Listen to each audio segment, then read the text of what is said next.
Ang intense ng mga kaganapan ngayon sa abot kamay na pangarap sapagkat sa wakas nga ay magkakaroon na ng malay si Don Pepe.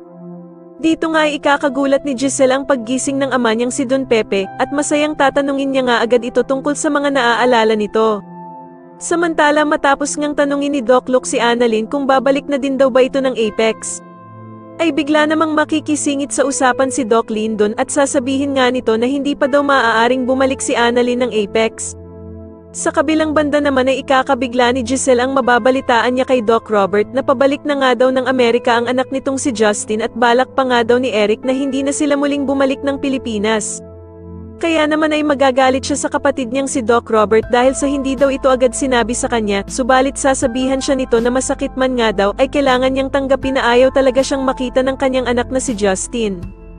Samantala sa kalagitnaan ng pagtatalo nilang magkapatid ay makakarinig ng good news si Giselle dahil sa tatawag sa kanya si Annalyn para sabihing mag-uumpisa na ang children's party at naroroon pa nga daw ang anak niyang si Justin.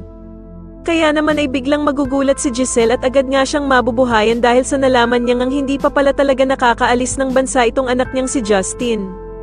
Samantala sa wakas nga ay mangyayari na ang matagal nang hinihintay ng lahat at magkakaroon na nga ng malay si Don Pepe. Sa tingin nyo dito na nga kaya masabi ni Don Pepe ang mga sikreto ng bruhang mag-ina na Zoe at Moira, mas lalo na nga talagang nagiging exciting ang mga susunod na kaganapan kaya naman ay mas lalo pa nating abangan ang mas lalong gumigandang abot kamay na pangarap. Maraming salamat po sa inyong panonood at sana po ay ma-subscribe nyo ako. Maraming salamat po.